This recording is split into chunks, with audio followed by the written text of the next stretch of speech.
Hey guitar enthusiasts, welcome back. I have a special treat for you. We're going to be doing Can't Help Falling in Love by Elvis Presley. Beautiful song. Let's get into the lesson.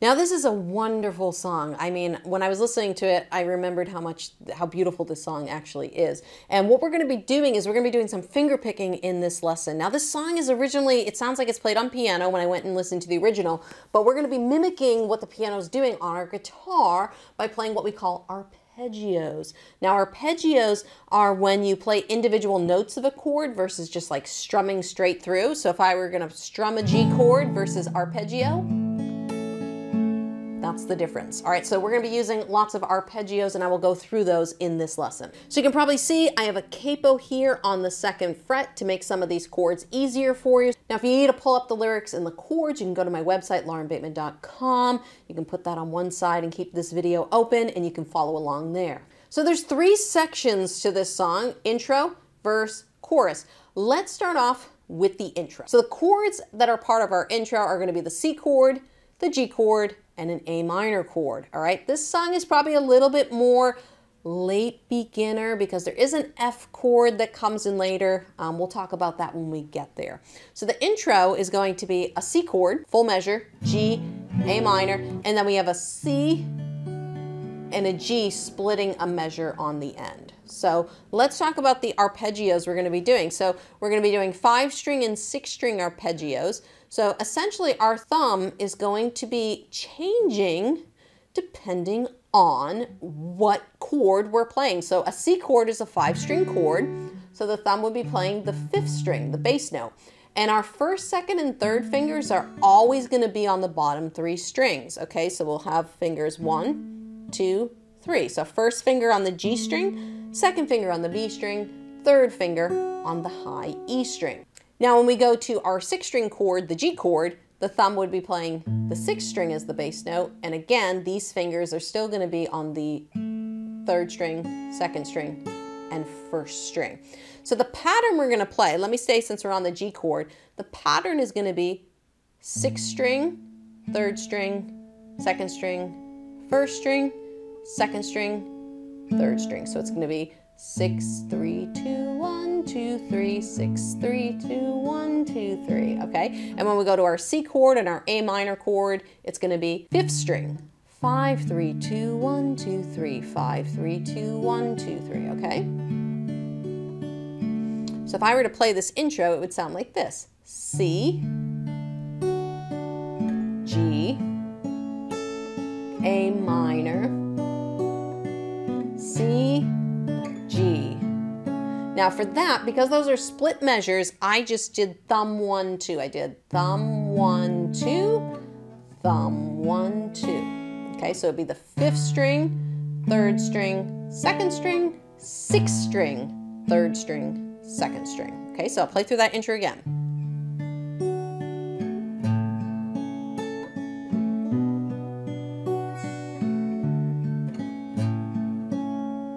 Okay, so that's one way you can go about playing that intro. So let's get into the verse. So the verse here, we have a few different chords. This is where the F chord comes into play. So if you can play a full bar chord, which will be a little bit easier because we have the capo on the 2nd fret, great.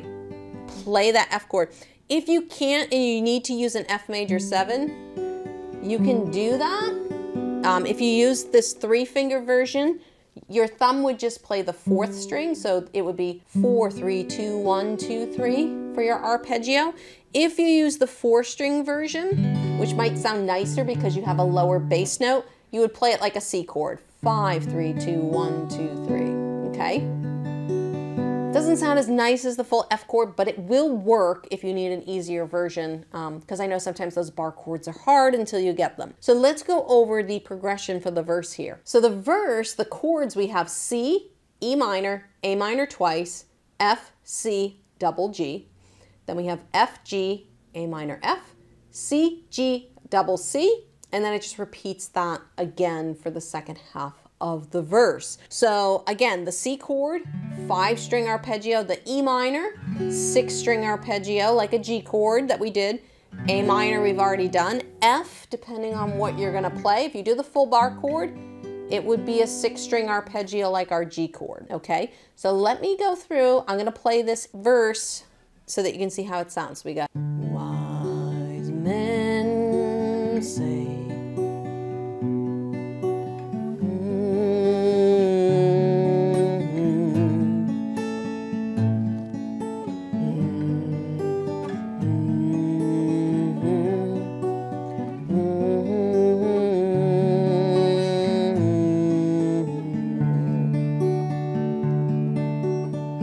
Now I want to show you a little spice you can throw in with your finger picking if you want to. So some of these chords are doubles.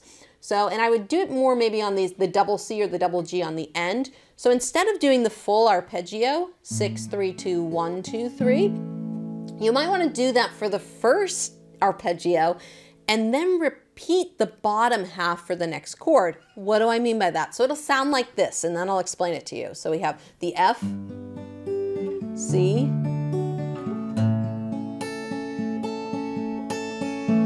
did you hear? I didn't go back to the bass note. So what I did for the first G was I played a full arpeggio, 6, 3, 2, 1, 2, 3, and then I just repeated the bottom 3 strings, 1, 2, 3, 1, 2, 3. Adds a little spice. So let's hear what it's gonna sound like. So if I did wise men. There it is on the A minor, F, C, G, but I can't.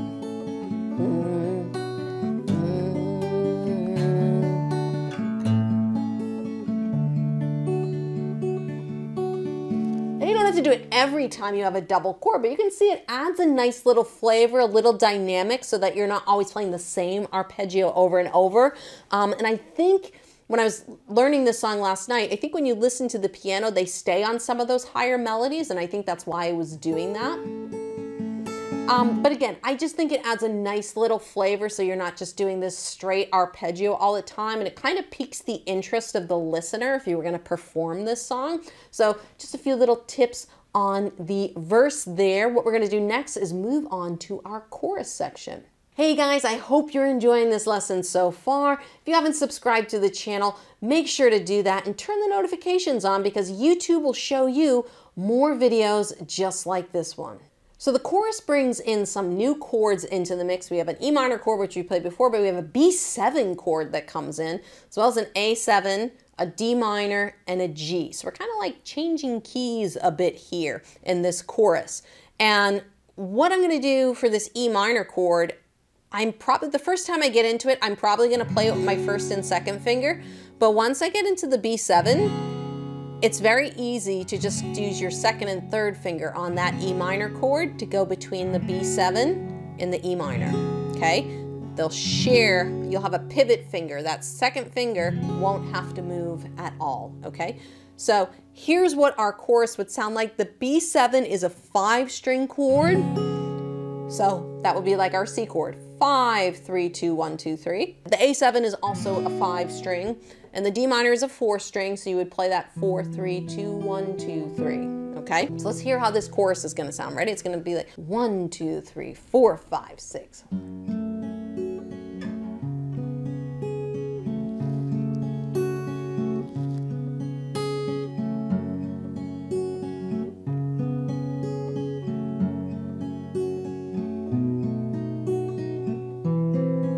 Wrong D minor chord. Helps if you play your chords correctly. All right, so that is how our chorus is gonna sound. So let me go through this top to bottom, intro, verse, chorus. So you guys have a little bit of a play along. I'm not gonna sing. Hopefully I don't get hit with copyright here, but let's give it a try from the intro. Ready? 1, 2, 3, 4, 5, 6.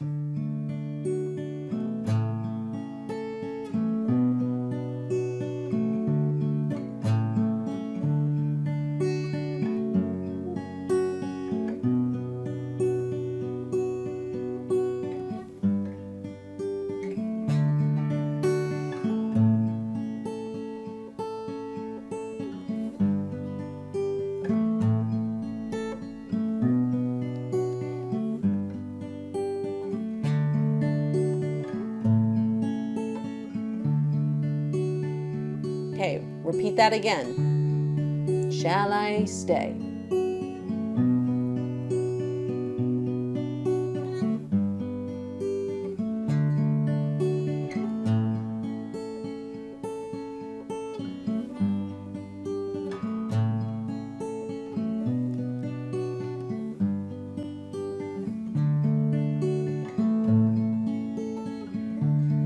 comes our chorus. Like a river flows.